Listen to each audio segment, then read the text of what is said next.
el compañerismo que existe, y que como somos una carrera pequeña, nos conocemos unos con otros y eso nos permite también ayudarnos en las cosas que necesitamos.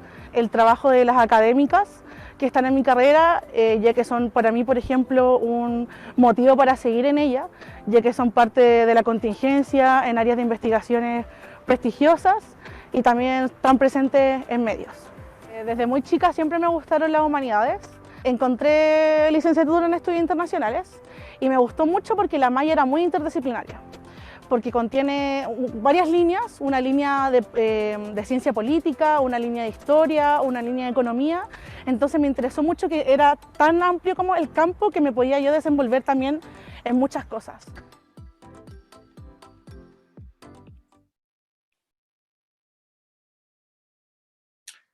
Buenos días, mi nombre es Nelson Paulus, soy profesor del Departamento de Estudios Políticos y quería darle la bienvenida a todos los presentes al webinar organizado por nuestro departamento titulado ¿Es la democracia pre-1973 de mejor calidad que la post-1990? En este webinar presentará el profesor Mauricio Olavarría Gambi, PhD en Policy Studies por la Universidad de Maryland, at College Park en Estados Unidos, académico del Departamento de Estudios Políticos, profesor titular de la Universidad de Santiago de Chile y director del Departamento de Estudios Políticos. Comentará la presentación la profesora Macarena de la Calle Larraechea, máster en International Relations por la Monash University, profesora del Instituto de Ciencia Política de la Pontificia Universidad Católica de Chile. Y también comentará la profesora Cristina Moyano Barahona, doctora en Historia por la Universidad de Chile, profesora titular y decana de la Facultad de Humanidades de la Universidad de Santiago de Chile. A continuación, vendrá una primera presentación del profesor Mauricio Olavarría y después iremos estructurando los turnos de los comentarios de las profesoras. Por favor, Mauricio. Bueno, muchas gracias por la oportunidad de poder presentar este tema, que es el resultado de una muy reciente publicación, que es una publicación que está online desde el 20 de diciembre, que a su vez es el resultado de una investigación, Fondesit, y también de el trabajo conjunto con una postdoctorante que tuvimos en la universidad, que es la colega Laura Levick, que está actualmente en Canadá, en una universidad en Canadá. Dicho eso, me gustaría poder compartir pantalla, digamos, para irle mostrando algunos, si se ve aquí, bien. Ahí está entonces. Como digo, lo que está detrás de esta presentación es el estudio que ya les he comentado y que plantea un ejercicio bastante novedoso para los estudios políticos, que es el de realizar una comparación intertemporal, ¿no? Compara particularmente dos periodos democráticos de un mismo país separados por un interregno autoritario que en el caso chileno duró 17 años. Ahora, aunque Chile no es el único caso de recuperación de la democracia, el análisis de este caso plantea una, digamos, senda de estudios para poder comprender de mejor forma cómo se producen los procesos de reinstalación de la democracia y los alcances, digamos, que estos procesos tienen. Además, hay un tema que a mí digamos, me motivó particularmente para hacer este estudio, que es que el caso chileno nos plantea una suerte de experimento natural para poder estudiar este tipo, digamos, de fenómenos. Dado eso, estoy buscando el cursor para cambiar de lámina. Aquí está. Esta es la estructura de la presentación, digamos, la pueden ver en pantalla. Voy a ir rápido aquí para no consumir más tiempo. Y voy a entrar directamente a la motivación. Digamos, aquí la primera idea que está en la pantalla, lo que tienen es la pregunta de investigación, que a su vez está refraseada del título digamos, que está en la convocatoria a este webinar. Y aquí hay dos periodos que hemos ido trabajando, que con aquí la colega Cristina Moyano hemos ido trabajando también en otras investigaciones, que es la idea de de vieja democracia y nueva democracia. La vieja democracia la entendemos como aquella que se extingue el 11 de septiembre de 1973. Hay algunos periodos que uno puede entender ahí, ¿no es verdad? Uno que llega hasta 1924, 1925 y después el que surge con posterioridad. Y lo que llamamos la nueva democracia, ella es aquella que se inaugura el 11 de marzo de 1990 con la asunción de don Patricio Aylwin a la presidencia de la República. Ahora, en este tema respecto digamos, de la vieja democracia y la nueva democracia en términos de la profundidad de la democracia, la extensión, por cierto, la calidad, hay una controversia entre los politólogos, ¿no? ¿Verdad? Por un lado están los politólogos, particularmente anglosajones, también en cierta medida europeos, más particularmente los anglosajones, que tienden a tener una mirada bastante positiva respecto del desarrollo de lo que estamos llamando nueva democracia, en el sentido de que habría habido un proceso de transición pacífico, exitoso, y que habría permitido también un desarrollo bastante acelerado del país a partir de 1990, con, digamos, extensión en términos del bienestar económico, de avanzar en una serie de temas sociales, etc. Particularmente, digamos, los trabajos de Alan Engel, Mainwaring, Bizarro, otros y otros, por ejemplo, están planteando fuertemente esta idea ya desde la década de 1990. En el caso chileno, Patricio Navia también es el que ha planteado esta visión respecto que la nueva democracia tendría mejores alcances que la que estamos llamando vieja democracia. Sin embargo, hay una gama de autores chilenos particularmente que son bastante críticos respecto del desempeño de la nueva democracia chilena y tienen una mejor apreciación, o por lo menos se deduce de su escrito una mejor apreciación de lo que fue la vieja democracia chilena. Entre ellos, Carlos Uneo, por ejemplo, que habla de la democracia semisoberana, Garretón, que plantea los enclaves autoritarios, de la Masa también, que plantea una visión bastante crítica y que tiene esta visión más positiva respecto de la vieja democracia. Julio Pinto, nuestro muy distinguido colega también de la facultad, del Departamento de Historia, también plantea una visión crítica. Ahí algunos autores también han atribuido a esta visión un cierto efecto de nostalgia. Entonces la cuestión aquí pasa a ser, bueno, ¿qué nos muestra, digamos, concretamente la evidencia respecto de este contrapunto que podría haber entre las visiones que se están haciendo respecto de los rendimientos de la vieja y la nueva democracia? Aquí en pantalla lo que tengo más bien el marco conceptual respecto de la idea de calidad de la democracia, y lo que podemos distinguir en este punto son tres conceptualizaciones respecto del tema. Un primer enfoque es el enfoque legal procedimental, en donde destaca, por ejemplo, la visión de Schumpeter respecto de que la democracia sería un procedimiento de selección de élites en el poder, es un procedimiento de competencia electoral. En la misma enfoque estaría también los trabajos de Robert Dahl con el concepto de poliarquía, en donde enfatiza 5 ideas más bien centrales, que es la idea de participación, digamos, la capacidad de involucramiento de los ciudadanos. Una segunda idea es que igualdad en el voto, es decir, que cada voto vale lo mismo. Una tercera idea es la información abierta y disponible para los ciudadanos, que puedan estar informados respecto de su participación en el proceso. Una cuarta idea es, a partir de eso, es la capacidad de influencia que pueden tener los ciudadanos, y que sería un proceso que tiene que estar abierto a todos los ciudadanos, no habrían exclusiones. Entonces, a la medida que se cumplan esos requisitos formales, procedimentales, bueno, estaríamos en presencia de una democracia de calidad.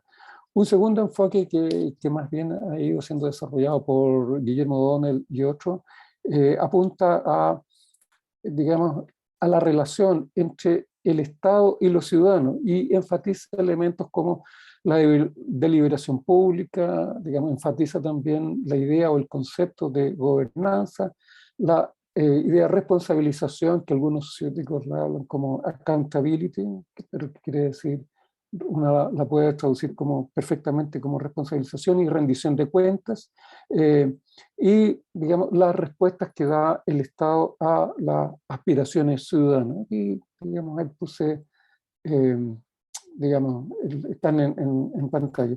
Y un tercer, digamos, enfoque tiene que ver con los resultados que alcanza el proceso, ¿verdad? Y que tiende a enfatizar esta tercera visión, aspectos como el desarrollo económico, la justicia social, la idea de equidad, la idea de igualdad política y legal.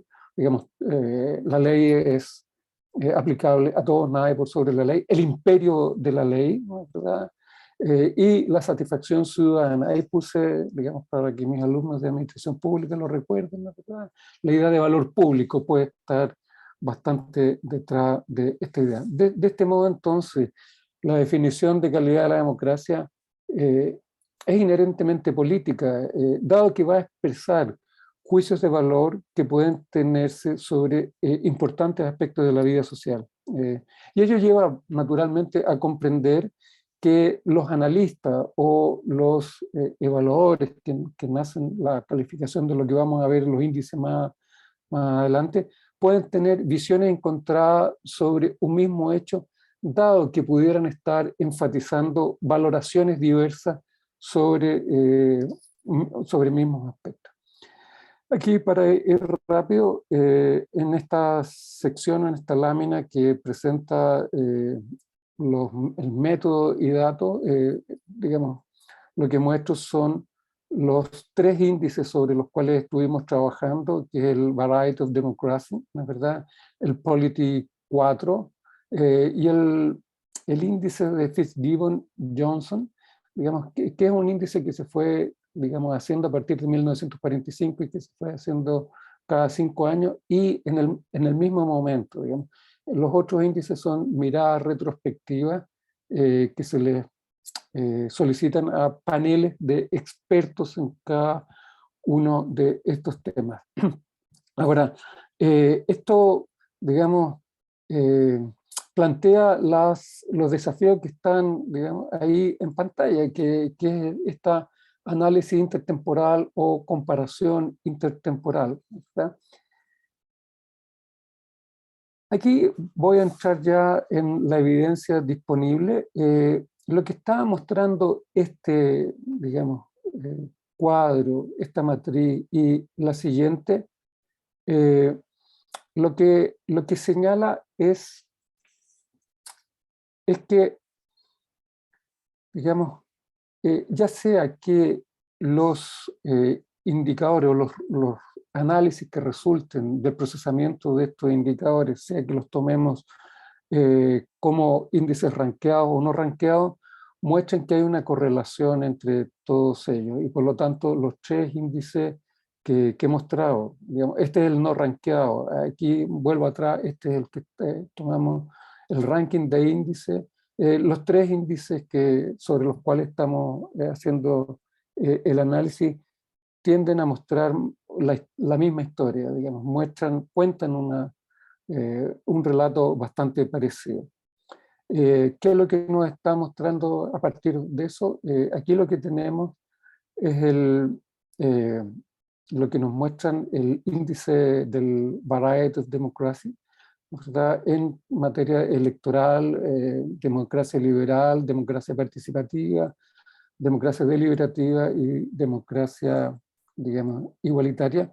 Lo que está mostrando este gráfico es que cada una de estas dimensiones, la nueva democracia presenta mejores indicadores que la vieja democracia, aunque está mostrando un decaimiento notorio a partir de mediados de la década del 2010, más precisamente quizás a partir del 2014, aproximándose en este decaimiento a los valores o las apreciaciones que se tenían hacia el final de la era de la vieja democracia, ¿verdad? Ahora, lo que está mostrando, digamos, este gráfico es que hay un patrón similar a lo que mostraba el gráfico anterior, aunque con una diferencia en la apreciación respecto de la década de 1920 y con un consenso que está surgiendo respecto de la apreciación de las etapas siguientes a partir de la década de 1950 y 1960. Tienden a haber más convergencia y la diferencia, como se ve en esta parte del gráfico, está centrada en más bien aquí particularmente en la década de 1920. Este gráfico lo que nos está mostrando o está sugiriendo que se habría producido en la nueva democracia una mejora sustantiva en los indicadores de calidad digamos, de la democracia, tomando los indicadores que están ahí, particularmente el Fitzgibbon-Johnson, el Variety of Democracy y el Polity 4. Y el gráfico que está en pantalla, el gráfico 4, lo que nos muestra es que en la era de la nueva democracia, que desde una perspectiva institucional, Chile avanza notoriamente con bastante fuerza a satisfacer los estándares que se le apliquen a las democracias más avanzadas, al cuartil de democracias más avanzadas, al 25% de las democracias más avanzadas del mundo. Cuestión que no ocurría en el periodo de la vieja democracia. Si se ve, aquí podemos ver, esta línea continua es, digamos, el promedio de los indicadores aplicables a las democracias más avanzadas. Si se ve en esta parte del gráfico, la distancia es bastante superior, es bastante mayor a la que se tienen en este segmento que es de la nueva democracia. Este segmento de caída es la dictadura de 17 años que tuvimos en Chile y, digamos, a partir de 1990 tiende a acercarse a los indicadores que le son aplicables o que cumplen las democracias más desarrolladas, más avanzadas, al cuartil superior, al 25% superior de las democracias avanzadas. El gráfico 5 que está aquí en pantalla, lo que está sugiriendo o mostrando que la nueva democracia está, digamos, a la par, digamos, que de los estándares que le son aplicables a las democracias más avanzadas, ¿verdad? Lo que, digamos, no ocurriría o está a más distancia de lo que ocurría en la vieja democracia. Ahora, lo que sí aquí puede verse que los estándares aplicables a la vieja democracia se acerca, digamos, particularmente en las décadas de 1960, se acerca a los estándares que le eran aplicables en esa época a las democracias más avanzadas, en términos de participación electoral, pero en términos de democracia liberal hay una distancia mayor, incluso en ese momento en la década de 1970, principios de la década de 1970, pero que la nueva democracia aquí está, los alcanza y está a la par de eso. Lo mismo ocurre con la democracia, digamos, los parámetros de democracia electoral o parámetros electorales de la democracia, digamos. También lo que está mostrando este gráfico, y aquí estoy tratando de mostrarlo con el cursor, espero que se vea, es que este progreso alcanzado durante el periodo que llamamos de la nueva democracia tiende a mejorarse a partir de mediados de la década de 2010, por ahí 2014, por ahí, si se ve en este último segmento, tiende a caer en términos de, digamos, la dimensión electoral de la democracia, pero también la dimensión liberal, de las libertades de la nueva democracia. Tiende a caer también consistentemente con lo que muestra la parte superior del gráfico a partir de mediados de la década del 2010, más o menos del 2014 en adelante. Y aquí lo que tenemos, en el gráfico que está en pantalla, tomado del índice de Variety of Democracy, o variedades de la democracia, ¿verdad?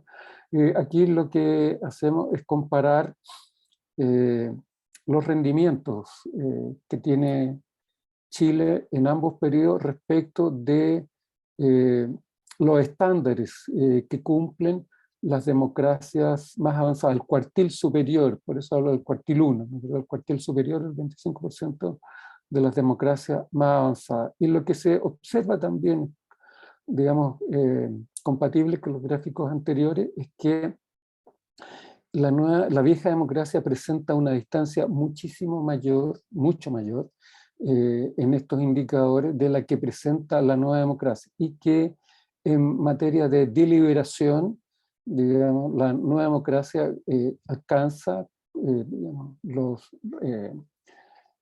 los estándares que le son aplicables a las democracias más avanzadas, nuevamente con una desmejora, por decirlo de algún modo, a partir de mediados de la década del 2010.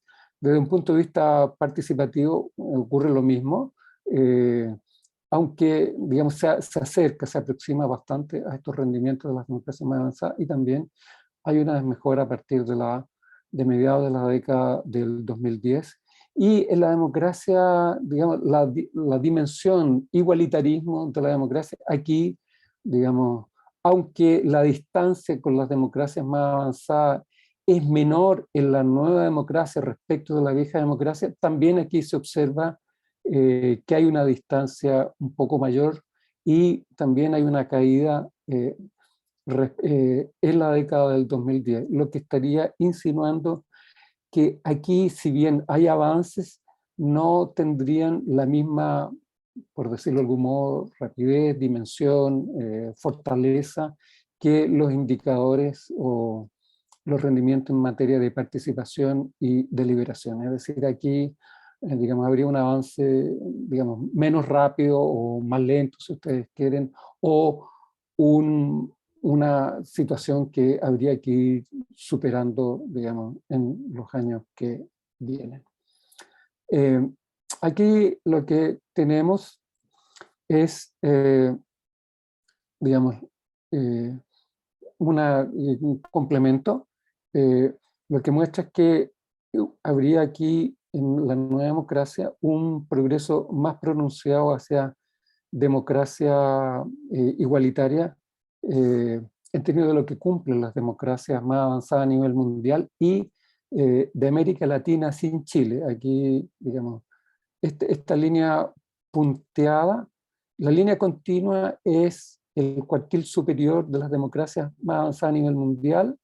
Esta línea segmentada es las democracias más avanzadas latinoamericanas sin Chile, y Chile es esta línea punteada. Y en consecuencia, lo que estaría mostrando es que aquí claramente el déficit de igualdad, digamos, es lo que presenta la nueva democracia, aunque ciertamente está más cercana, más próxima a los rendimientos de las democracias más avanzadas a nivel mundial y a nivel latinoamericano. Pero respecto a los otros indicadores, aquí en este segmento se muestra que hay una mayor distancia, reitero, respecto de los otros indicadores que estuvimos viendo, lo que muestra, digamos, algún déficit, si ustedes quieren, o bien necesidad de progreso más pronunciado en esta dimensión.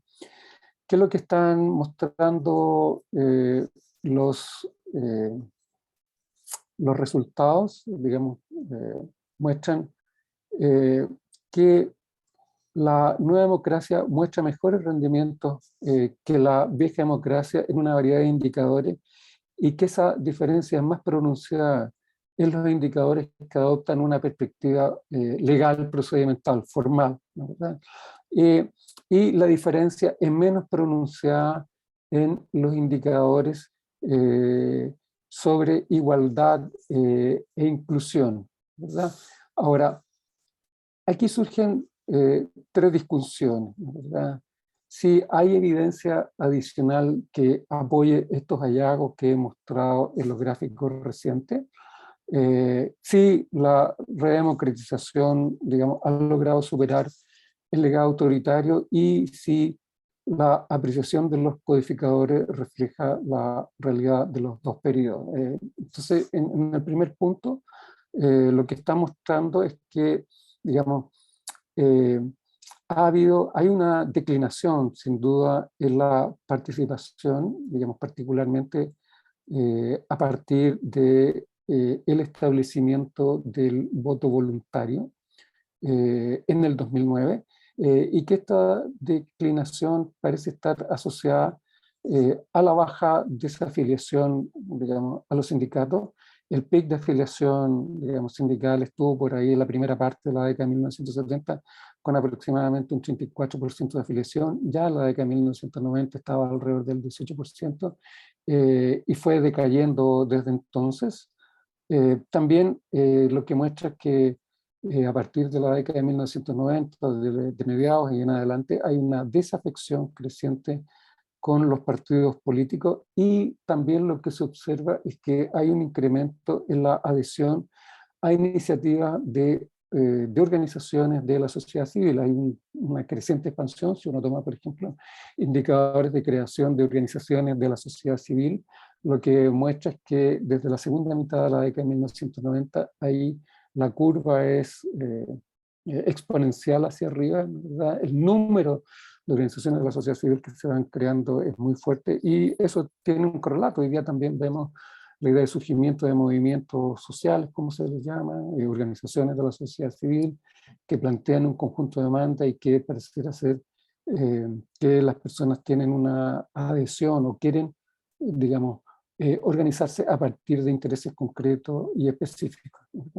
Ahora, también lo que están mostrando los datos, aunque la participación en general electoral en la nueva democracia supera, digamos, a la participación electoral que tuvimos en la vieja democracia, la baja que hemos tenido en el periodo de la nueva democracia parece estar, como reitero, asociada más bien a la dictación de la ley que estableció el voto voluntario a partir del 2009. A partir de ese momento se ve una caída, pero si uno toma desde 1989, con la elección del presidente Elwin, digamos en adelante, hasta el 2017 que hice el análisis, uno también lo podría proyectar, digamos, hasta el 2021, los indicadores de participación superan, digamos, electoral superan a los de la vieja democracia. Y aquí, digamos, tengo que hacer una precisión.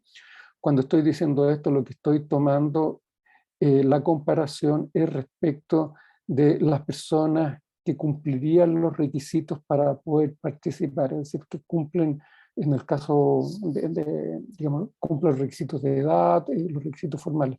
Lo que ocurría en la vieja democracia es que normalmente se toman los indicadores de participación electoral a partir de las personas que estaban inscritas en los registros electorales. En el caso, a partir del 2009, la inscripción es automática. Entonces, para hacer una comparación, lo que uno tiene que tomar es las personas que cumplirían los requisitos, ¿verdad? Y si uno toma esa, digamos, esa medida de comparación, digamos, los indicadores de participación electoral son superiores a los que había en la vieja democracia, toda vez que había un grupo de personas que, cumpliendo los requisitos, no se registraba, no se inscribía en los registros electorales. Lo que muestran también los datos y los análisis con evidencia adicional a la que he mostrado, es que la vieja democracia era elitista y oligárquica, ¿no? Salazar y Pinto afirman que menos de 500 personas pertenecientes al mismo estrato socioeconómico y distribuidos a través de todo el espectro político ocupaban las posiciones de poder. Había una excesiva concentración del poder. Y, digamos, aquí con esto voy a cerrar. La igualdad, los temas de desigualdad. Los temas de desigualdad es un tema de larga data en el caso chileno. Aquí, por ejemplo, lo que estoy mostrando es un interesante trabajo de Durán que está publicado, digamos, en diciembre del 2018 y que muestra la evolución del coeficiente Gini entre 1850 y 2010, y lo que a lo largo de toda la historia de Chile normalmente el coeficiente de Gini ha estado por sobre 0,5, lo que indica una alta desigualdad, y solo en 3 momentos, según Durán, ha estado bajo el 0,5, digamos, los que están ahí en pantalla. Y aquí hay un muy interesante trabajo de Guillermo Lefort, que está publicado en el 2017, en que toma desde la década de 1870 hasta mediados de la década del 2010, y lo que muestra en particular que Chile ha sido un país pobre y desigual a lo largo de toda su historia, salvo, digamos, a partir de la década de 1990, en donde, digamos, se ha producido un salto en términos de la calidad de vida de las personas. Por ejemplo, si uno mira este segmento, en la década de 1930 y 1940, el 80%, 70% de la población era extremadamente pobre, y los datos que muestra Jorge Ahumada en su famoso libro En vez de la miseria, sus estimaciones, que no son comparables a este gráfico que estoy mostrando, establecía que el 58% de la población chilena era pobre. Y lo que muestran los indicadores de desigualdad aquí que calcula Lefort también indica altos niveles de desigualdad, y que esta desigualdad habría caído a 0,46 según datos del Banco Mundial, digamos, hacia la segunda mitad de la década del 2010, cuestiones que no habríamos tenido antes según estos datos, y que también los datos de pobreza estarían en términos de, digamos, pobreza alrededor de 8% con estos indicadores, y extrema pobreza alrededor del 3%. Y para terminar, digamos, para ver de dónde proviene los indicadores de desigualdad, aquí esta es la estructura social chilena que había a 1778, lo tomé desde el censo, el primer censo que se hizo en lo que hoy día es el territorio chileno, lo tomé desde el censo que se hacía en las diócesis de la época. Digamos, es muy interesante. Anduve ahí como ratón de biblioteca, y lo que muestra es claramente una estructura social basada en el color de la piel, basada en el origen de la cuna, y eso es la mochila que hemos cargado durante más de 200 años. Con eso me detengo y le doy el pase aquí, digamos, a los colegas. Dejo de presentar. Muchas gracias, Mauricio. A continuación, la profesora Macarena de la Calle. Muchas gracias, Nelson, y muchas gracias al profesor Olavarría por esta invitación, y por supuesto a la Universidad de Santiago por ser la invitada, ¿no es cierto?, en este panel. No sé si puedo compartir. Sí. La verdad es que la democracia, especialmente la democracia en Chile, no es específicamente uno de los temas en los cuales yo más me he insertado durante mi vida profesional.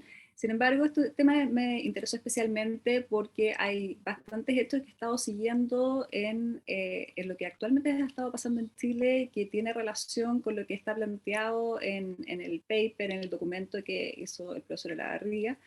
Y la verdad es que fue un gran desafío, porque la verdad es que, a pesar de que he estado observando bastante lo que ha ocurrido durante el último tiempo, no había tenido este nivel de observación respecto a lo que había ocurrido pre-1973, así es que tuve que indagar un poco más al respecto, y bueno, fue bastante interesante porque fui haciendo algún paralelo con ciertos hechos internacionales que han estado pasando, porque justamente yo soy más bien internacionalista, y fui tratando de ir viendo ciertos temas que yo he visto a nivel internacional y cómo han estado siendo aplicados en Chile, y justamente de esta manera ver cómo esta calidad de la democracia podía ser comparable o no pre-1973 o post-1990.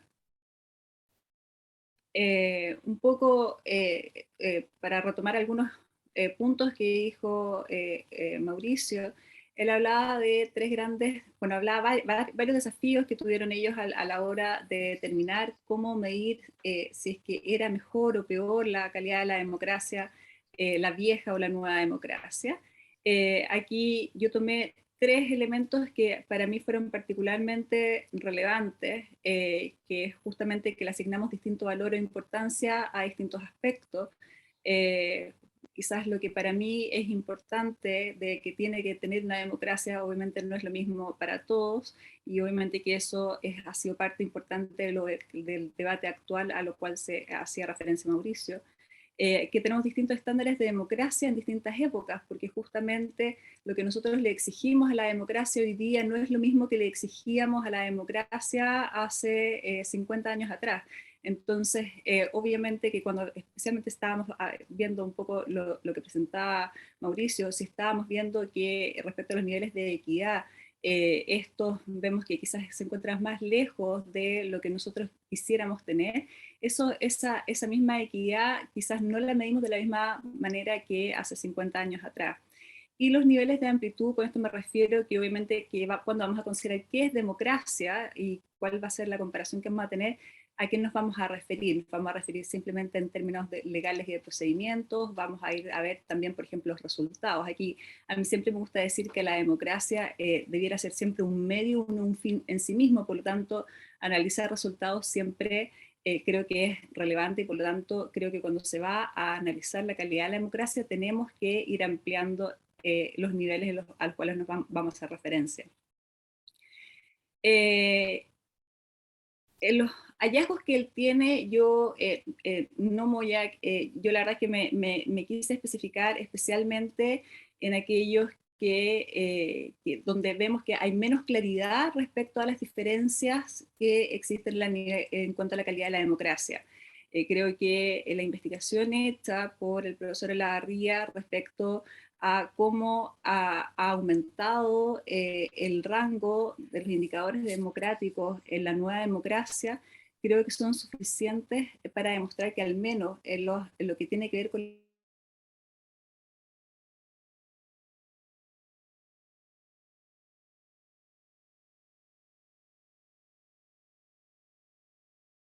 los indicadores que presentan, pero obviamente que cuando nos vamos a aquellos que tienen que ver con una mayor amplitud de la democracia, hay tres elementos que, ¿no es cierto?, que presentan con mayor particularidad, que tienen que ver con la participación, con la equidad y con la inclusión, y que fueron los elementos en los cuales yo más me quise meter, porque a pesar de que efectivamente en los hallazgos se ve que hay un mayor gap, creo que no necesariamente esto significa que es porque haya una mayor diferencia o sea una peor calidad de la democracia en estos aspectos. Respecto a la participación, el profesor Olavarría hacía mención a que cada vez hay menor cantidad de personas que pertenecen a organizaciones de la sociedad civil. Efectivamente, hay menor participación en partidos políticos, en grupos de interés o en grupos de presión o en organizaciones formales clásicas de la sociedad civil. Sin embargo, cuando nos ponemos a pensar por qué ocurre esto, efectivamente hay un factor que tiene que ver con la legitimidad que muchas veces estas organizaciones tienen, pero también tiene que ver con un factor que tiene que ver con el empoderamiento individual. El empoderamiento individual es un fenómeno que vemos a nivel internacional, pero que en Chile ha estado presente de forma importante y que tiene que ver con que la sociedad civil se comienza a transformar como un agente de cambio y gracias a elementos que hoy día están presentes como la información, como la educación, como un espacio público deliberativo, es posible que más personas no necesiten a otros actores para poder acceder al poder. Si antes queríamos presionar al poder, si antes queríamos llegar al poder, no nos quedaba otra que utilizar a los partidos políticos o utilizar a los grupos de presión o a los grupos de poder. Y sin embargo, hoy día esto no es necesario. Hoy día los movimientos sociales vemos que han tenido un crecimiento importante, en donde no necesitamos organizaciones formales para poder presionar al poder, en donde no necesitamos organizaciones formales para poder hacer valer puntos que para nosotros son relevantes como sociedad e incluso como individuos. Hay nuevas plataformas que nos entregan las herramientas tecnológicas, como las redes sociales, que nos van ayudando en este empoderamiento individual. Este empoderamiento es importante que surge porque somos conscientes de que tenemos derechos, pero además porque somos conscientes de que tenemos estabilidad para generar cambios y para generar grupos, para poder generar agrupaciones que finalmente nos permitan a generar estos cambios. Y esto lo vemos muy presente en Chile. Si nosotros analizamos en los últimos años, vemos que temas importantes como las agendas de género, las agendas en educación y por supuesto todo lo que hoy día estamos viviendo con el proceso constituyente, son fenómenos que se han dado en gran parte gracias a las movilizaciones sociales y no necesariamente a través de organizaciones formales de la sociedad civil. No ha sido empujado por partidos políticos y efectivamente hay organizaciones más formales, pero generalmente más asociadas a ONGs o fundaciones que están detrás y no necesariamente a los grupos clásicos de la sociedad civil que están empujando este tipo de agenda.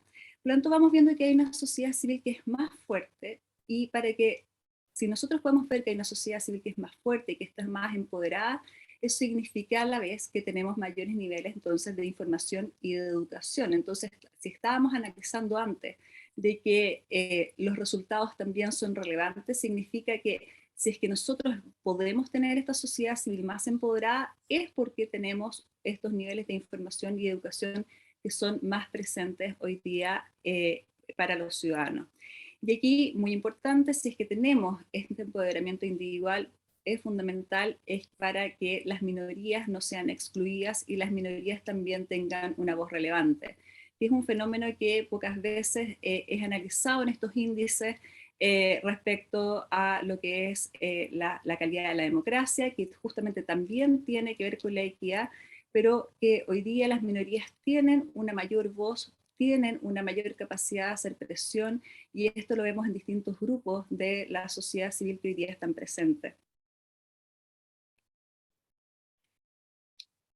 Respecto a lo que es la equidad y la inclusión, aquí yo hago mención a un texto de Moisés Naim del año 2013, que es El fin del poder, donde él habla especialmente de lo que es la degradación del poder. Tradicionalmente, y esto especialmente en la democracia en pre-1973, y esto también es mencionado en el paper publicado por el profesor Olavarría, vemos que la concentración de quienes podían ostentar el poder era bastante limitada, es decir, quienes podían realmente tener la posibilidad de algún día acceder a este poder eran personas que estaban prácticamente, hablaban en algún momento de hasta 500 personas, que finalmente eran quienes podían llegar a estos puestos. Sin embargo, hoy día eso no es así. Hoy día hay un fenómeno internacional, que es lo que menciona Naim, que tiene que ver con esta degradación del poder, que quiere decir que hay un flujo de poder en donde vemos, por ejemplo, que pasamos de grandes partidos políticos a nuevos partidos más pequeños que también tienen un rol, nuevos actores políticos, y esto lo vemos fuertemente hoy día en Chile. Si nosotros analizamos las últimas elecciones, por ejemplo, presidenciales, vemos que quienes finalmente fueron los candidatos que pasaron a la segunda vuelta presidencial son candidatos de partidos pequeños, nuevos, y los partidos políticos tradicionales no tuvieron una gran relevancia e importancia en los resultados electorales. Por lo tanto, vemos que quienes tradicionalmente ostentaban estos puestos de poder, vemos que existe una degradación, y eso significa que hay un flujo de poder desde los poderosos de siempre, por darles un título más clásico, hacia mayores grupos que pueden llegar hacia estos puestos. Esto también lo vemos fuerte en distintos tipos de candidaturas. Por ejemplo, la candidatura de Parisi es un ejemplo de esto, donde vemos que hay un político no tradicional, que no pertenece a un partido político tradicional, que no utiliza vías convencionales de actuación y que finalmente logra posicionarse en los resultados electorales, ¿no es cierto?, con el tercer resultado en las elecciones presidenciales de primera vuelta. Entonces vemos que existe esta degradación del poder, donde quienes tradicionalmente lo ostentaban y que los grupos que tradicionalmente lo mantenían, vemos que ya no tienen la capacidad de mantenerlo, que es lo que dice Moisés Naim, que hoy día es más fácil llegar a tener el poder, pero es mucho más difícil mantenerlo y ejercer ese poder, y es mucho más fácil también perder ese poder. Entonces existe un mayor flujo. de cómo se va moviendo, y esto finalmente permite que llegue a más personas. También tenemos micropoderes. Esta delegación del poder significa que tenemos mucho también más poderes pequeños, y estos poderes pequeños puede ser, por ejemplo, cualquiera de ustedes, cualquiera de nosotros, en que somos un poder en sí mismos. ¿Por qué? Porque tenemos capacidad de coordinación, tenemos recursos y prestigio que podemos ganar fácilmente. Este poder de coordinación, recursos y prestigio no significa necesariamente tener recursos económicos, sino que generalmente son recursos que están mucho más al alcance de la mano de todos nosotros. Si nosotros analizamos nuevamente la candidatura de Parisi, vemos que él hizo una candidatura desde fuera del país, básicamente a través de redes sociales, y si nosotros analizamos el costo de esa candidatura, es claramente inferior a una candidatura tradicional. Entonces ya no se necesita los grandes costos que antes requerían grandes candidaturas para poder acceder al poder. Hoy día tenemos otros canales que nos permiten acceder a ellos y que podemos lograr gran prestigio justamente actuando de forma paralela. Además, nosotros podemos hacer esto no solamente a través de candidaturas o a través de espacios de poder clásicos, sino que a través de presiones.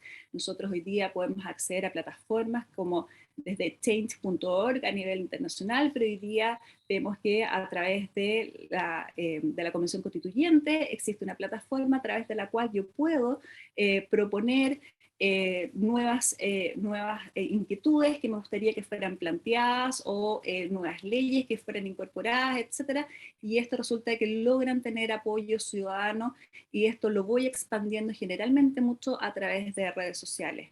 Aquí es importante, cuando estamos hablando de equidad, ¿no es cierto?, que obviamente las redes sociales e internet no llega a todas partes. Estábamos hablando al principio del webinar cómo hay lugares en donde la conectividad no es tan buena.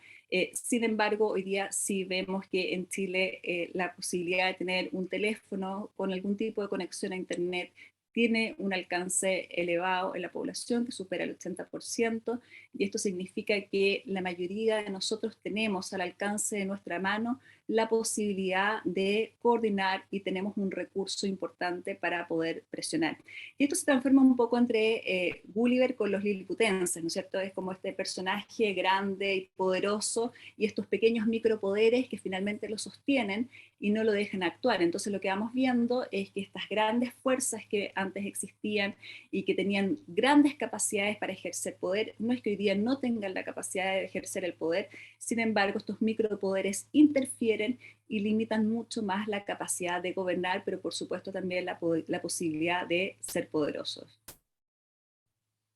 Entonces lo que vamos viendo es que hoy día en Chile tenemos un panorama donde tenemos nuevos actores involucrados, y que por lo tanto cuando vemos, si queremos analizar lo que es la participación, la inclusión y la equidad, vemos que sí hay nuevos actores, y por lo tanto tenemos finalmente sociedades más libres y sociedades más inclusivas. Cuando tenemos una sociedad civil robusta, tenemos mejores democracias. La sociedad civil representa una escuela para la democracia.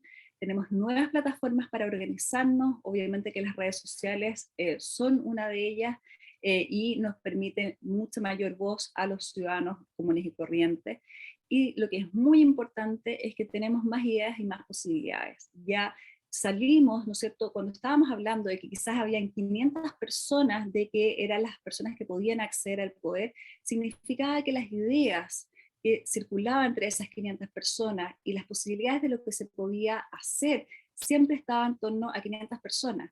Cuando nosotros ampliamos las voces, significa que hay nuevos temas que entran en la agenda y que hoy día también son parte de la discusión. Y eso hoy día lo vemos en la discusión en Chile, en donde salimos de los temas tradicionales, nos metemos en el día a día, y esto fue sumamente importante si nosotros pensamos en lo que fue cuando se hablaba de que no son 30 pesos, son 30 años, y se hablaba, por ejemplo, del valor del metro, o el valor de, ¿no es cierto?, del transporte público, que subir 30 pesos el valor del transporte público, como sí puede tener un impacto en la población, y tiene que ver con el día a día de la gente. Poder hablar de esa calidad de vida diaria, de lo que significa el impacto en la vida cotidiana de las personas, y por tanto las posibilidades que puede significar cuando nosotros cambiamos políticas públicas, significa que tenemos un cambio importante respecto a lo que es la democracia, porque finalmente estamos permitiendo mayor deliberación, mayor participación, mayor equidad y mayor inclusión. Como conclusión, la nueva democracia claramente presenta limitaciones. La equidad es una limitación que existe hoy día en Chile, pero justamente como presentaba el profesor Olavarría, no es específica del contexto actual chileno. Efectivamente es un problema que acarreamos en Chile.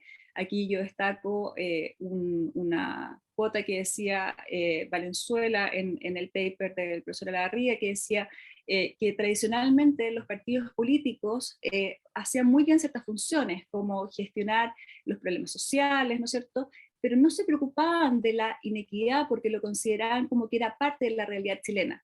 Hoy día es imposible considerar una cosa de ese tipo. Hoy día tenemos que considerar que la inequidad no puede ser parte de una sociedad como la chilena y por tanto tenemos que hacernos cargo de esto. Sin embargo, hoy día tenemos un escenario democrático que nos permite mucho más hacernos cargo de eso.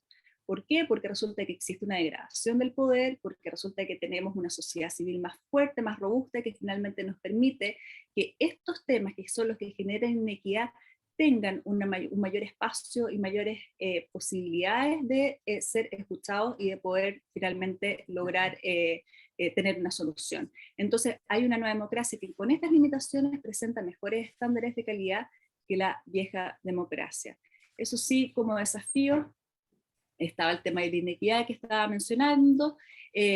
No puedo dejar de mencionar que también es mencionado en el paper que Linz en 1989 hacía un recordatorio respecto a que habían 3 fenómenos que se estaban dando antes de lo que fue el golpe de 1973, que era la polarización, la erosión del centro político y la erosión de la política de consenso, y que decía que no teníamos que olvidarnos de la historia respecto a problemas que hoy día se podrían repetir y que tendríamos que estar atentos.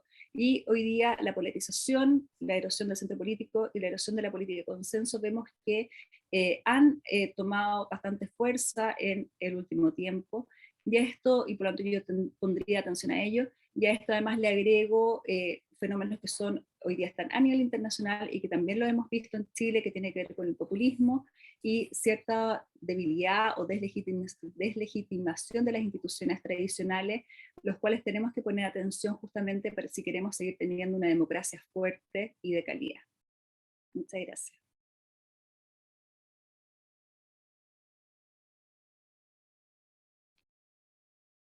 Muchas gracias, profesora. A continuación, la profesora Cristina Moyano. Bueno, yo me disculpo, pero no traje presentación. Me valoro mucho a los que pueden hacer unas buenas presentaciones, pero a mí me resulta mejor comentar y generar algún tipo de debate sin la presentación. En primer lugar, quiero destacar el artículo de Mauricio en 3 aspectos que ya voy a comentar, pero quiero indicar que mi crítica, que está centrada en 5 aspectos, está hecha desde unos marcos interpretativos distintos de los que usaba Mauricio, y son marcos interpretativos que vienen de, podríamos decir, más desde el campo historiográfico, de la historiografía sociopolítica, y con algunos aspectos de historia conceptual. Entonces, por lo tanto, no es que quiero hacer esta advertencia porque vamos a hablar cruzadamente entre disciplinas a propósito de esta comparación. Y esta es la primera pregunta, o sea, el primer elemento que quiero destacar, es que Mauricio hace una comparación intertemporal de la calidad de la democracia, no hace una comparación histórica. Y eso me parece que es interesante de destacar, porque si la comparación intertemporal implica comparar 2 periodos de tiempo, pero no hacerse cargo de qué pasó en esa trayectoria, o de qué cosas ocurrieron durante esa trayectoria, es lo que a mi juicio genera la limitación del análisis intertemporal versus el análisis histórico, porque cuando uno compara la calidad de la democracia en Chile, no podemos pasar por alto o como un punto bajo en el gráfico de que estos dos periodos que compara Mauricio son los periodos que están cruzados por una experiencia de trauma que inevitablemente reconfiguró la relación pasado, presente y futuro respecto de la democracia. Y para mí eso no es solo nostalgia. Y creo que allí hay un concepto que tú colocas, Mauricio, que creo que vale la pena darle una vuelta, que es la memoria democrática. Y voy a volver sobre eso más adelante. ¿Por qué digo esto? Porque el episodio o el gran acontecimiento del golpe de Estado en Chile llevó a mirar la vieja democracia con otros elementos, con otros valores, con otras, incluso con otras categorías, con los propios protagonistas del proceso. Por lo tanto, claro, en términos, digamos, de la ciencia política, esto puede resultar muy útil para comparar algunos parámetros y valores, pero históricamente prescindir de esa experiencia traumática para analizar no solo por qué se evalúa la vieja democracia por estos autores, podríamos decir, críticos como Garretón, como Uneus, que están mucho más centrados en ámbitos que tienen que ver con lo que tú también destacas en el texto, estos enclaves autoritarios, estas limitaciones que nos heredó la Constitución del 80, ¿cierto? Y que harían que tuviéramos una experiencia limitada, sino que también, a mi juicio, y eso sí lo trabaja muy bien Julio Pinto y Gabriel Salazar, tiene que ver con esta visión de más largo plazo que al estar cruzada por un episodio traumático reorganiza las representaciones. Y cuando hablamos de representaciones no estamos hablando de indicadores, sino que estamos hablando de configuraciones culturales que van a operar, tanto a nivel intelectual como a nivel de las memorias colectivas e intersubjetivas. Eso es una cuestión que yo quisiera plantear en primer lugar. Quiero destacar que el ejercicio súper riguroso que hace Mauricio de comparar estas tres bases de datos disponibles en el tiempo y para un largo periodo de tiempo, lo que es valioso en términos de que nos provee de un material interesante para el análisis, pero también me parece que Mauricio hace una muy buena crítica a las limitaciones metodológicas que tiene la construcción de estos indicadores, ¿sí? Tanto para las variedades de democracia como para Política 4 o el índice de Fitzgibbon y Johnson. Creo que el rescate de esos elementos con su respectiva crítica hace que tu pregunta central, que aunque igual, digamos, termina constatando que la nueva democracia era, digamos, de mayor calidad que la vieja democracia, se pone algunos puntos de atención al decir, bueno, sí, si comparamos los índices en absoluto, sí, pero estos tienen algunas limitaciones metodológicas interesantes, por lo tanto no podemos hacer una afirmación tajante o taxativa respecto de esa afirmación.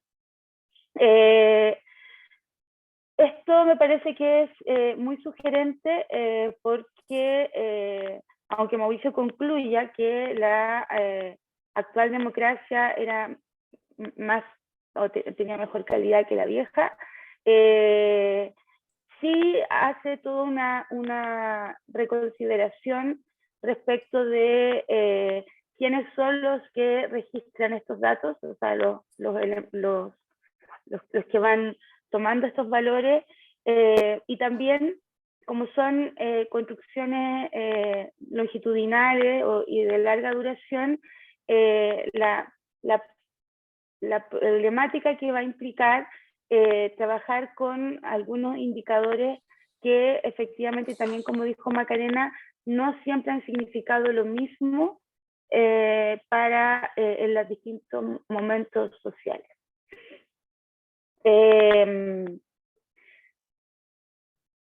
Creo que Mauricio trata de vincular, digamos, tanto la propuesta de la democracia en el nivel procedimental con en el orientado a proceso, para combinar esos parámetros que están a la base, digamos, de estas dos dimensiones o dos maneras de concebir la democracia. Y plantea en su conclusión, ¿cierto?, que en términos generales, aquí voy a ser muy breve, la nueva democracia tiene calidad en muchos aspectos de tipo de procedimiento institucional, incluso en procesos de participación electoral. O sea, hoy día incluso participa más gente que antaño, pero yo ahí también tengo una discrepancia respecto de cómo se construye aquello. Algo dijiste tú en la presentación, de que la comparación para la nueva democracia es sobre el potencial electoral, pero también hay que pensar que durante la vieja democracia el universo electoral fue móvil. Es decir, recién en el año 70, por ejemplo, pudieron votar los jóvenes. Recién en los años 50 pudieron votar las mujeres. Entonces, los universos electorales también se fueron mutando a lo largo del tiempo, y por lo tanto yo creo que hay que volver sobre eso para determinar si efectivamente había mayor o menor participación. Y me parece muy interesante esta idea de que tenemos una estructura, una mochila pesada, muy compleja, que tiene que ver con que incluso habiendo mayor participación tanto institucional, electoral, o lo que plantea Macarena respecto de las organizaciones de la sociedad civil, la existencia de la inequidad social o socioeconómica en nuestro país como fenómeno de larga duración está en la base, al parecer, de esa experiencia de democracia incompleta, ¿sí?, o de democracia restringida, que me parece que es un buen ejercicio interpretativo, porque la equidad social o la búsqueda de la equidad social es un elemento dentro de los valores o de los componentes de la democracia, y creo que ni siquiera es el más importante en los indicadores o en los índices con los que se construyen esta base de datos. Entonces, me parece que la comparación intertemporal es útil, pero no nos permite resolver, o no es que no nos permita, deja 5 cosas, a mi juicio, sobre las que podríamos volver o discutir. 5 elementos que a mí me parece que esta comparación intertemporal no permite iluminar, pero son cuestiones interpretativas. No estoy con esto haciendo una crítica así a que este texto no sirve, sino que estoy diciendo, bueno, la comparación intertemporal tiene algunas limitaciones, y yo quisiera referirme a esas limitaciones desde el campo historiográfico, y con eso hago esa advertencia, ¿sí? En primer lugar, la comparación intertemporal no permite dar cuenta de que la democracia es un concepto político. Y cuando yo hablo de un concepto político, lo estoy pensando en términos de que en tanto concepto contiene una historia, o es digamos, un elemento que se ha ido construyendo históricamente, y que contiene distintos estratos semánticos que se superponen a lo largo del tiempo a través de la experiencia subjetiva y la expectativa que ella genera a lo largo del tiempo. Y eso hace que esos estratos semánticos en la comparación intertemporal no se puedan captar, porque los estratos semánticos, y aquí me estoy refiriendo a Koselleck y a Elías Palti, permiten que al estar disponibles esos estratos semánticos de significación de la democracia en el propio concepto a nivel histórico, algunos de ellos se vuelvan a poner digamos, en valor en contextos contemporáneos, lo que permite, lo que dice Koselleck, la idea de la contemporaneidad de lo no contemporáneo. Esto es esta idea de que la democracia va configurando experiencias que les va dando significados, y en determinados momentos algunas de esas experiencias se traen a lo contemporáneo, y eso modifica precisamente la relación entre experiencia y expectativa que el mismo concepto contiene. Eso difícilmente lo puede dar la comparación intertemporal, porque es como son como dos fotografías. Entonces, a la base de la construcción de la experiencia de esos estratos semánticos hay acontecimientos que generaron que se produjeran determinadas, se condensaran determinadas nociones o estratos semánticos, y eso no está en la comparación intertemporal. Esos acontecimientos que fueron generando esta como metáfora geológica que usa Koselleck respecto de distintos estratos semánticos que operan, digamos, sobre conceptos históricos.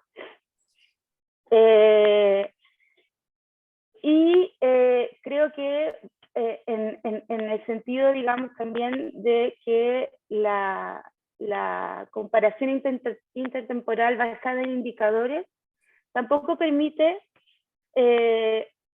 dar cuenta de las disputas que ha habido en torno a los contenidos de la democracia. Un poco aquí ya estoy tomando a Rosán Balón.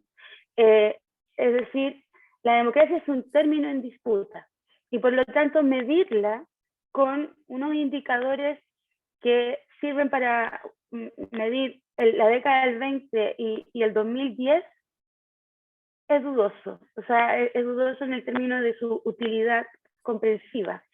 Es complejo porque lo que nosotros hoy día estamos discutiendo, qué vamos a entender por democracia, qué entendemos por democracia, y por lo tanto partir de esta noción de la teoría política, que la democracia se mide con indicadores A, B, C y D, y eso los tiramos hacia atrás, tiene, a mi juicio, y esta es la segunda crítica de la visión intertemporal, el hacer prevalecer los valores que se han acordado en un determinado momento para mirar hacia atrás en el tiempo, y eso lleva, por un lado, al peligro del anacronismo analítico, y en segundo lugar, a que siempre el presente tiende a salir mejor parado que el pasado, porque las categorías que nosotros valorizamos hoy como elementos centrales de la democracia pudieron no ser, estar, digamos, en las nociones en disputa en el momento de la década de los 20, los años 30 o los 50. Entonces, creo que allí hay un elemento importante. Por ejemplo, hoy día, un tema relevante en la democracia tiene que ver con cómo se gestiona la confianza, o como dice Rosán Balón, la gestión de la desconfianza. Y esa idea, que hoy día es una idea que está en debate, creo que no es tan aplicable a otro momento histórico, excepto que definiéramos muy bien cómo se dan estas relaciones entre la sociedad, el poder político y el poder político y la confianza.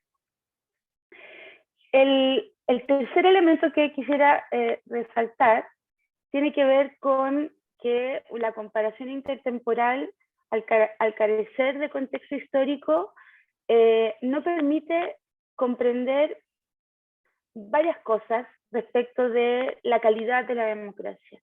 Ya no solo en términos de indicadores, que yo los comparto desde la contemporaneidad, los indicadores que pone Mauricio allí, sino que creo que la vieja democracia es una democracia que uno tiene que evaluarla también en relación al periodo previo. Es decir, la nueva democracia, la vieja democracia se construye a partir de las cenizas de una sociedad oligárquica. Y, por lo tanto, desde la década del 20 hasta los 70, lo que nosotros tenemos, puede ser que estos indicadores estén más abajo, pero lo que tenemos es una ampliación constante de derechos respecto de lo que había en la sociedad oligárquica, una ampliación importante de ejercicios deliberativos, y el ejemplo más notable de esto es de cómo se va ampliando el universo electoral. Y por lo tanto hay una sensación de que la sociedad se va volviendo más democrática, porque van entrando nuevos actores, por ejemplo, al plano de la participación política. Se van conquistando derechos sociales que antes no existían. Y por lo tanto, si yo comparo, claro, determinados indicadores del mundo contemporáneo para atrás, puede ser que nos quedemos cortos en el atrás. Pero la experiencia de los actores sociales, y uno lo puede ver en las memorias de los actores, es que la democracia iba en ampliación. Iba en ampliación porque la comparación no es con el presente, es precisamente con la sociedad que se estaba dejando atrás. Y esa sociedad que se estaba dejando atrás era una sociedad mucho más oligárquica que la que incluso Julio Pinto y Salazar determinan tiene más larga duración en la década, a lo largo de la historia contemporánea de Chile.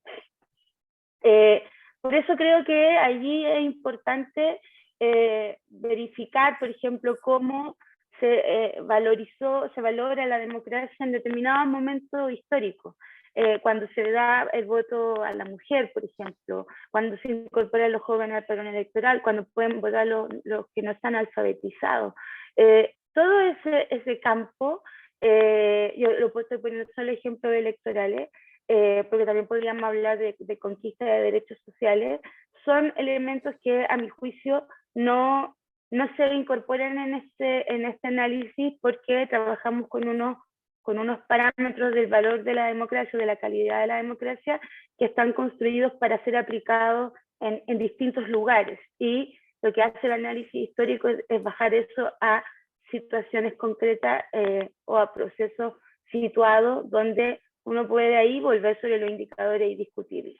Y por eso creo que allí, Mauricio, la nostalgia que tú referiste, pero que en tu texto aparece con un concepto que a mí me parece que le debería sacar más lustre, es la idea de memoria democrática.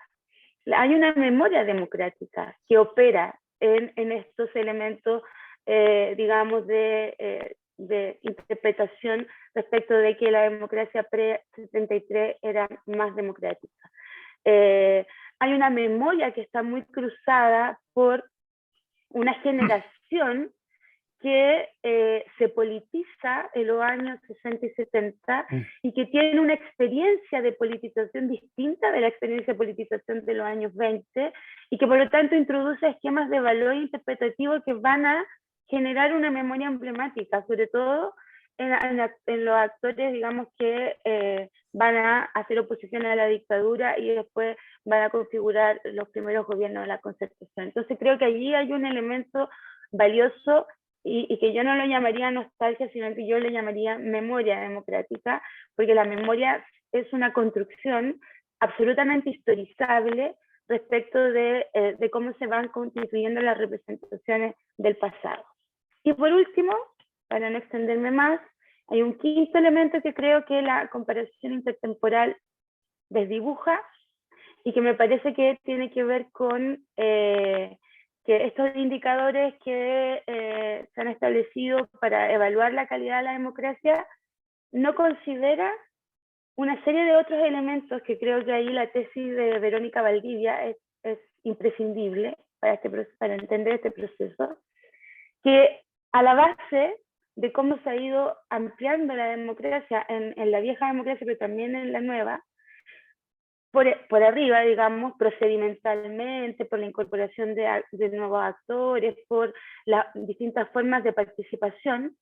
Por debajo, voy a ponerlo así, por debajo, pero no es por debajo, sino que a nivel institucional se han ido creando distintos dispositivos coercitivos que hacen que la democracia pareciera ir en expansión y por otro lado se recoge en ciertos ámbitos.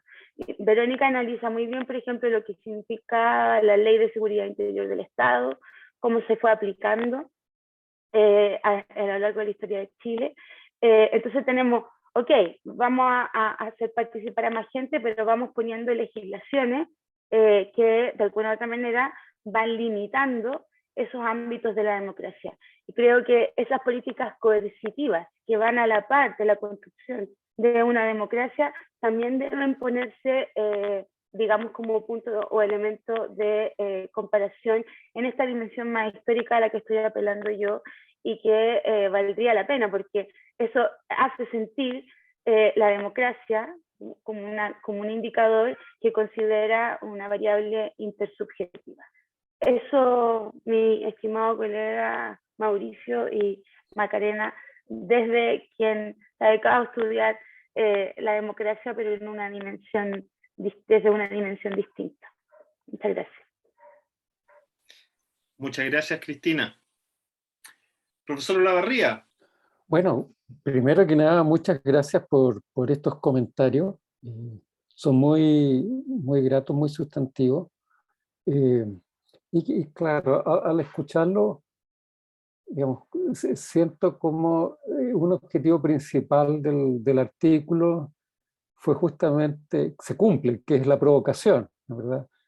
Provocar un debate, una reflexión, sobre todo que en un momento tan particular en nuestro país, en donde, digamos, el juicio de los 30 años ha estado presente. Entonces, una cuestión es, bueno, pero mirar objetivamente, ¿han sido malos los 30 años o no? ¿Y cómo los comparamos? Aunque a mi distinguida colega y gran amiga, ¿no, verdad?, no le gusta el concepto de nostalgia, pero quizá detrás digamos, de este juicio tan crítico de los 30 años está una nostalgia por lo que ocurrió, digamos, la década de 1970 atrás, ¿no? Y desde ese punto de vista, entonces, el artículo genera esta provocación. Cuando lo escribimos con Laura Levy, entendíamos claramente que esto iba a provocar un debate y lo que nos satisfacía, que en buena medida el rol nuestro es ese, como académico, provocar, incomodar, generar controversia, etc. Desde ese punto de vista, entonces me siento, y Laura también, nos sentimos súper satisfechos en esto. Ahora, yendo a los comentarios, yo, digamos, tiendo a estar de acuerdo, pero con matices. Por ejemplo, en el comentario que hace Macarena, claro, digamos, uno ve que hay, ¿cómo diría?, un avance de esta, como ella lo llama, empoderamiento individual. Yo no lo veo claramente en las nuevas generaciones. Los millennials son fuertemente individualistas respecto de las generaciones anteriores, ¿no? ¿Verdad? Y eso parece expresarse en todos estos, digamos, movimientos juveniles que reflejan mucho este imperio de sus expresiones, digamos, individual, y que tienden a generar, y yo comparto con estos desafíos, la estructura de poder. Lo que uno ve también es este fortalecimiento de la sociedad civil, etc. Lo que yo agregaría es que esto parece también estar acompañado o muy incidido por el desarrollo tecnológico, por la aparición de estas nuevas tecnologías de comunicación e información que generan estas posibilidades de empoderamiento individual, como ella la llama, y que, siguiendo la tesis de Naim, tienden a generar esta degradación del poder, digamos, interesante el concepto de cambios en los flujos de poder. Pero la conclusión que me deriva de este buen punto que anota Macarena, que reitero, lo comparto, de este empoderamiento individual, que finalmente lo que esto implica una extensión y profundización, digamos, de la democracia en la era contemporánea. Todo esto implica, ¿cómo diría? Ya no la posibilidad de que para poder influir tenías que estar metida o sumergida en grandes conglomerados, en grandes colectivos, sino que también puede influir a partir de tu propia individualidad, dadas las posibilidades que hoy día en nuestra sociedad actual tenemos por la vía de configurar a lo mejor pequeños grupos de la sociedad civil con intereses muy específicos, concretos, y ya no es necesario subsumirse en estas estructuras de poder tan grandes e innominadas como eran los partidos políticos, que eran manejados, como ella lo resalta muy bien, por estos pequeños grupos, como dice Salazar y Pinto, 500 personas a lo largo del espectro político, digamos, eran las que manejaban en buena fuente el país al tener acceso a los cargos de poder. Entonces, eso se ha trizado y hoy día enfrentamos esta nueva realidad, una sociedad bastante más diversa, bastante más móvil, bastante más dinámica también de la que tuvimos en el pasado. Así que, digamos, tiendo a compartir con la conclusión que ya hice. Ahora, en el comentario de Cristina, digamos, hay dos niveles. Yo tiendo a compartir esta visión de las limitaciones de la comparación intertemporal basada en estos indicadores que los planteamos en el artículo, ¿no, verdad? Nos genera fuertes desafíos. Una primera cuestión es quiénes son los expertos que enjuician los casos. No sabemos quiénes son, están, digamos, guardados bajo 7 llaves, ¿no, verdad? Una vez hice una presentación de las versiones preliminares, muy preliminares de este artículo, y entre los que estaban escuchando apareció una colega que había sido una de las expertos que enjuiciaban, digamos, estos casos. Pero hay en el caso chileno, me parece que 50 colegas más que han participado, digamos, en esto, y uno no sabe, digamos, quiénes son. Entonces, ¿quiénes son? ¿Cuáles son sus inclinaciones? ¿Son sus valoraciones? ¿Esas valoraciones están influyendo cómo están viendo los hechos, etcétera? Entonces ahí hay, sin duda que hay una subjetividad, no obstante que los estándares, digamos, para los enjuiciamientos, para las apreciaciones que hay de la democracia en distintos momentos, están bastante bien estructurados y lo que buscan evitar, digamos, estas influencias. Pero aún así, digamos, estas subjetividades se filtran. Entonces ahí hay una cuestión. Ahora, yo estoy de acuerdo y lo planteamos fuertemente en el paper, que finalmente, digamos, el concepto de democracia es un concepto también, es móvil y que finalmente es político, ¿no, verdad? La definición de lo que es democracia va variando en cada tiempo a partir digamos, de la concepción de las comunidades políticas, digamos, de cómo entendemos que es el ejercicio del poder y a qué referimos esta idea de democracia. Ahora, habiendo dicho eso y habiendo establecido las salvaguardas en el artículo por escrito, digamos, paso al siguiente punto respecto de la crítica a la comparación intertemporal.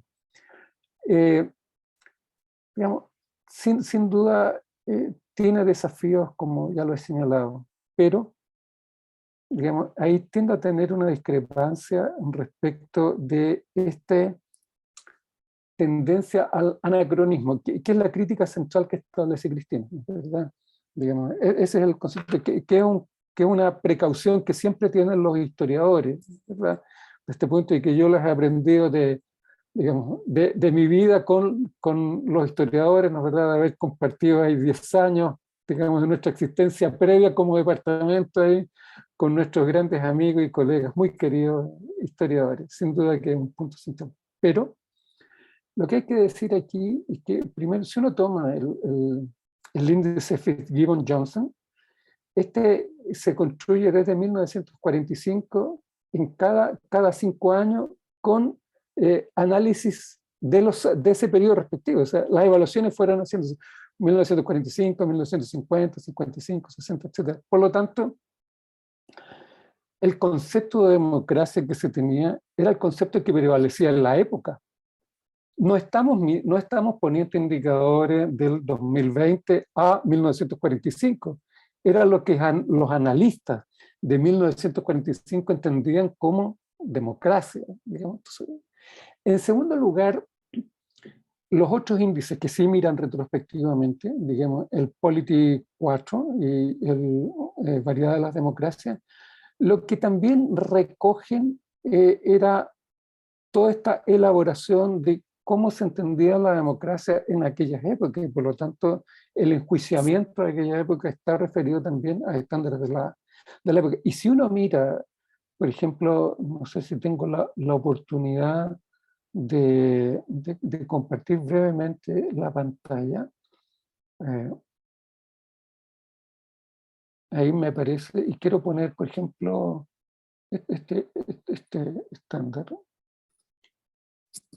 Si uno ve, por ejemplo, aquí, en este segmento, que son las democracias más avanzadas, ciertamente son, digamos, la línea que está estableciendo la calidad de democracia es ascendente, con lo que está indicando que los criterios, digamos, de la década, digamos, del siglo XXI no son exactamente los mismos que se tenían en, digamos, las décadas pretéritas. Lo mismo acá, y si uno pasa a los otros indicadores, también ocurre lo mismo. Entonces, ahí, en cierta defensa, aquí también lo mismo, de la democracia igualitaria. Entonces, cierro el punto. Ahí también una cuestión que, perdón, metí las patas aquí. Sí, tengo que dejar de compartir acá, perdón. Entonces, ahí también los analistas y los creadores de estos indicadores buscaron tener las precauciones de no caer en esta idea del anacronismo, que es una precaución válida, legítima, es un riesgo y una dificultad metodológica que sí se puede tener. Dicho eso, entonces, sí, digamos, me parece pertinente la precaución, el riesgo del anacronismo que plantea Cristina, pero lo que digo es que, digamos, miremos un poco más detenidamente porque, digamos, al menos los constructores buscaron tener la salvaguarda. Sin perjuicio de eso, reitero también las dificultades y los desafíos que puede implicar esta comparación, digamos, intertemporal. Quisiera quedarme aquí entonces para dar la oportunidad también a los demás asistentes que planteen preguntas, comentarios, opiniones. Entiendo que hay en el chat y que hay preguntas también que se han planteado. Habían unas preguntas que ya... Yo le pediría a José que pudiese recopilar las preguntas. Yo tengo una para comenzar. Ya, muy bien. Dice, pregunta al panel, en el contexto actual de redefinición de reglas del juego, proceso constituyente, y de acuerdo con la visión de cada uno de ustedes, ¿la democracia debiese guardar un mayor compromiso con la igualdad o con la libertad? Saludos y felicitaciones a la facultad. Joaquín Orellana. Bueno, si quiere me tiro yo a la piscina. Mire, bueno, ese es un debate que, digamos, que duró alrededor de 130 años, de 140 años, de mediados del siglo XIX, a mi modo de ver, hasta la finales de la década de 1980, 1990. Pero a mi modo de ver es un debate intelectualmente superado. O sea, si uno toma, por ejemplo, los trabajos de Amartya Sen, los trabajos de John Rawls, etcétera, digamos, podemos avanzar, digamos, o necesitamos libertad e igualdad en la misma dimensión. Digamos. Es decir, por ejemplo, cuando Amartya Sen habla de la idea de libertad como esta posibilidad o esta, digamos, capacidad que tienen que tener las personas para poder optar por el modo de vida que tienen razones para valorar, está claramente hablando, digamos, de esta idea también de superar condiciones que impiden este ejercicio de la libertad, como la pobreza, ¿no es verdad?, como niveles fuertes de inequidad social. En consecuencia, para poder avanzar en espacios de libertad, también tenemos que poder avanzar en espacios de equidad. Y en consecuencia, cuando estamos hablando también de esta dimensión de resultados de la democracia, No podemos tener sociedades plenamente democráticas con, digamos, con grupos de personas que están en un nivel de vida marcadamente inferior a lo que es común al resto de la sociedad. Desde ese punto de vista, digamos, lo que yo veo es que ese debate está, digamos, superado. Digamos. No podemos sacrificar la libertad en aras de la igualdad y tampoco podemos sacrificar la, digamos, niveles de equidad social en aras de maximizar la libertad, porque en ese punto de vista sería la libertad para unos pocos, pero aquellos que están en condiciones de vida infrahumana, digamos, ¿qué libertad tienen? ¿Qué libertad tiene alguien que es marcadamente pobre, que no tiene capacidad para poder satisfacer ni siquiera sus necesidades alimentarias? Esa es una persona que no tiene libertad, digamos, la verdad, y que está dispuesta a sacrificar su libertad por un plato de comida. ¿Mm? Y eso no es aceptable en una sociedad democrática. Ahí me quedo. Sí, yo le había respondido también a Joaquín que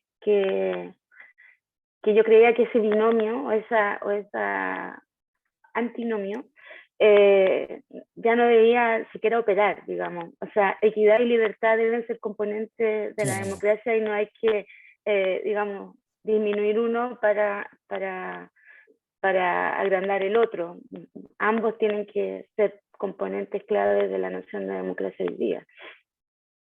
Yo creo que más que superado lo que hoy día hemos vivido y lo plantea Mauricio es que no se puede ser libre en condiciones de inequidad, ¿cierto? Y que las condiciones de equidad o de inequidad, perdón, y que la libertad también está expresada por esas condiciones materiales. Entonces, es una valoración o un antinomio que se construye efectivamente en el siglo XIX, en el contexto, digamos, de la Revolución Industrial, incluso, y entre Revolución Francesa y Revolución Industrial, para definir campos políticos, pero yo creo que hoy día eso ya no da cuenta de los clivajes, los ejes en torno a los cuales hoy día se debate la democracia.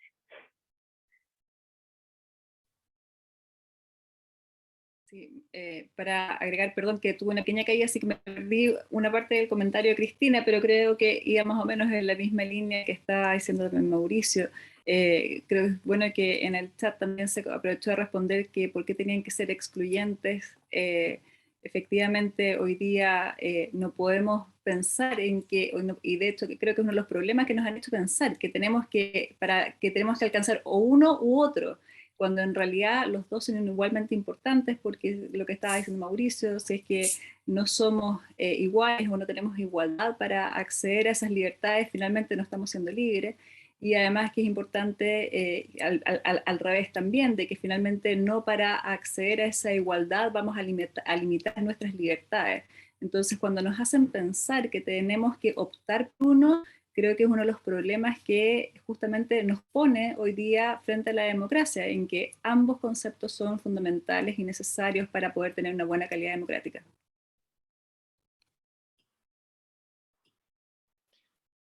Ok, muchas gracias.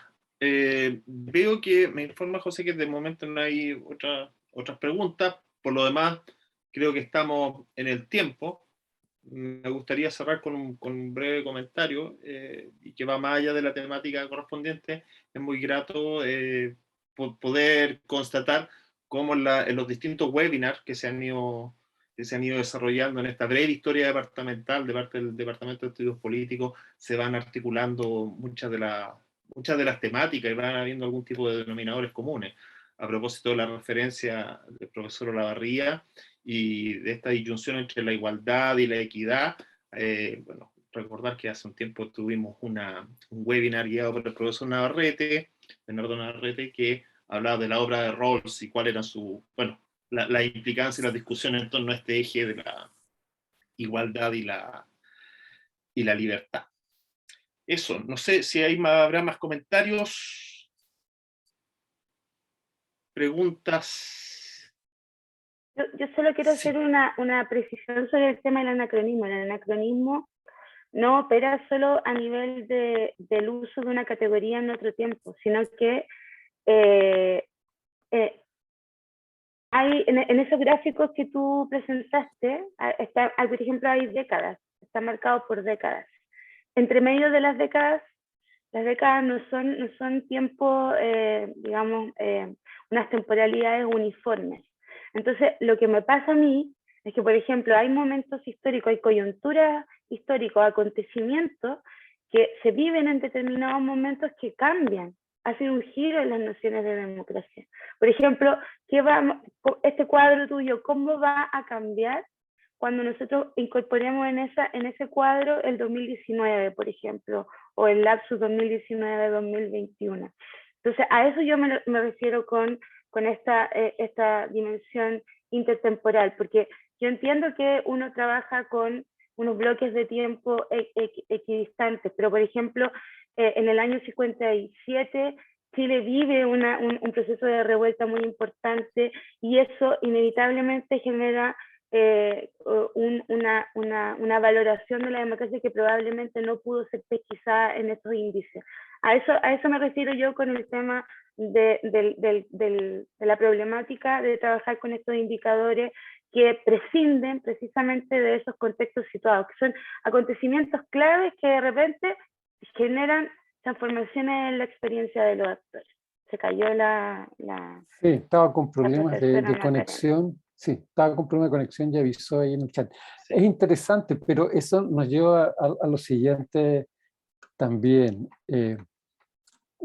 A ver, dos niveles. Una primera respuesta es decir, claro, pero eso indica que, digamos, esos cambios en la calificación de lo que es lo democrática nos indican también que tienen que haber cambios en la línea, digamos, que establecemos respecto de lo que se entiende por democracia en cada momento, y por lo tanto va a ser más pronunciada la pendiente de la curva en la definición de democracia.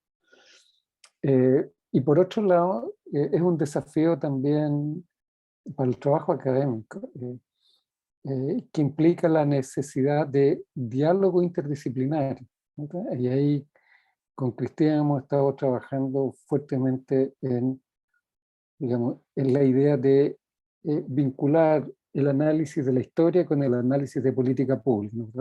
Anunciamos que estamos sacando un libro, hemos sacado algunos artículos, porque este diálogo interdisciplinario permite, digamos, ¿cómo diría? Primero es novedoso, ¿no es verdad? Y en segundo lugar, lo que permite ir generando un flujo recíproco entre ambas disciplinas y no mirar los hechos que son complejos solo desde un punto de vista disciplinario, ¿no? Sino que también hay que mirarlo en un contexto, y así como, digamos, nos recogemos, y nuestra experiencia y con los colegas de historia ha sido de mucha riqueza para poder entender el tipo de análisis que hacen los historiadores, digamos, también recíprocamente el análisis desde el punto de vista de los politólogos o de los analistas de política pública, digamos, hacia los historiadores, también permite, como diría, ir generando encuentros y influjos recíprocos en la conceptualización, digamos, que cada uno usa para mirar los hechos del pasado. Y eso mismo genera mayor riqueza. Ahora, ¿es un ejercicio provocador? Sí, lo es. ¿Es un ejercicio novedoso? Sí, lo es. Digamos, a nivel internacional es bastante incipiente, a nivel latinoamericano y chileno prácticamente inexistente. Por eso es interesante ir avanzando. Que tiene ripios en el inicio, sí los tiene, digamos, como todas miradas iniciales que se plantean sobre determinados temas, y plantea desafíos, plantea necesidad de ir profundizando la mirada y de aprendizaje recíproco entre las disciplinas, ciertamente. Tenemos de vuelta a la Macarena. Sí. Perdón, tuve una interrupción en la conexión. Sí, no hay problema. Bueno, creo yo que en honor al tiempo ha sido un panel muy interesante. Yo voy a hacer una sugerencia metodológica de los webinars. Ojalá hubiese una instancia en la cual después sigue un foro escrito por lo menos durante algunos días, porque hay algunas cosas que no se van a poder responder y podría ser interesante para llegar y complementar estas nuevas herramientas webinar que se están implementando y en la cual hay un compromiso fuerte del Departamento de Estudios Políticos. Agradecer a todos los asistentes, agradecer a Macarena, agradecer a Cristina su presencia, por supuesto también al profesor Mauricio Olavarría, y bueno, nos estaremos encontrando en un próximo webinar. Muchas gracias a todos por su asistencia. Mauricio. No, solo agregar que este video va a estar cargado en la web del departamento. Ok. Para los que quieran verlo. Muy bien. Muchas gracias.